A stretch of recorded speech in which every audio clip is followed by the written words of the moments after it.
과거도 슈퍼 방파제 공사와 관련해 의혹의 불똥이 수사기관까지 번졌습니다.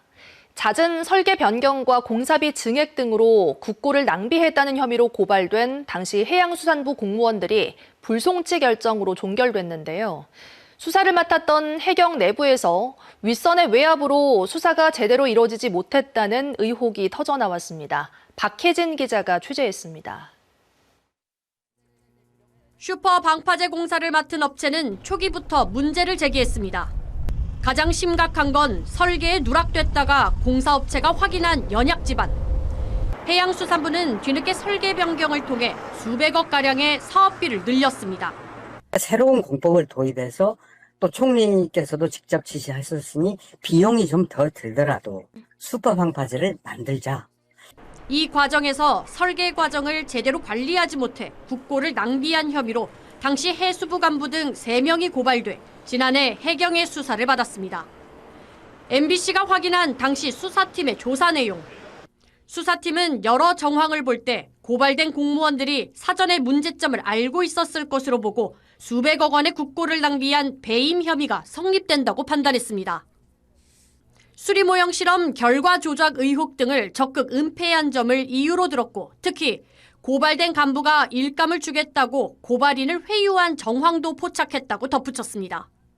그런데 지휘부는 영장 신청을 하지 않았고 보고 3주 만에 수사팀장은 다른 부서로 인사 발령됐습니다. 팀장이 교체된 채 진행된 수사 결과는 4개월 만에 무혐의로 끝이 났습니다.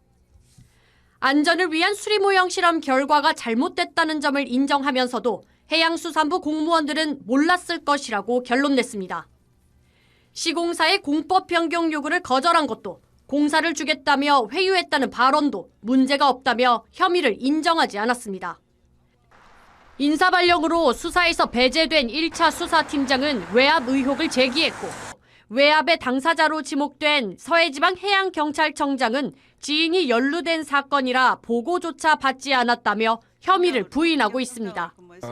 피의자 중에 한 분이 저의 지인이었습니다. 그래서 지인이 연루된 사건이라. 하나의 사안을 두고 같은 수사기관에서 전혀 다른 결과를 내놓으면서 의구심은 증폭되고 있습니다. 국회에서도 재수사를 촉구하는 등 파장은 가라앉지 않고 있습니다.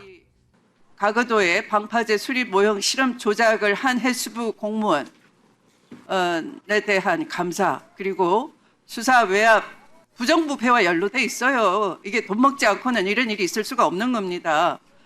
그리고 공무원이 알고도 배임을 했다면 지금이라도 적당한 조치가 있어야 되겠죠.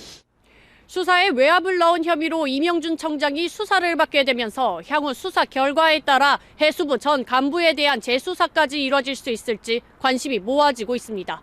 MBC 뉴스 박혜진입니다. 언제 어디서나 내 손 안의 뉴스. 광주 MBC 뉴스 유튜브 구독으로 함께하세요.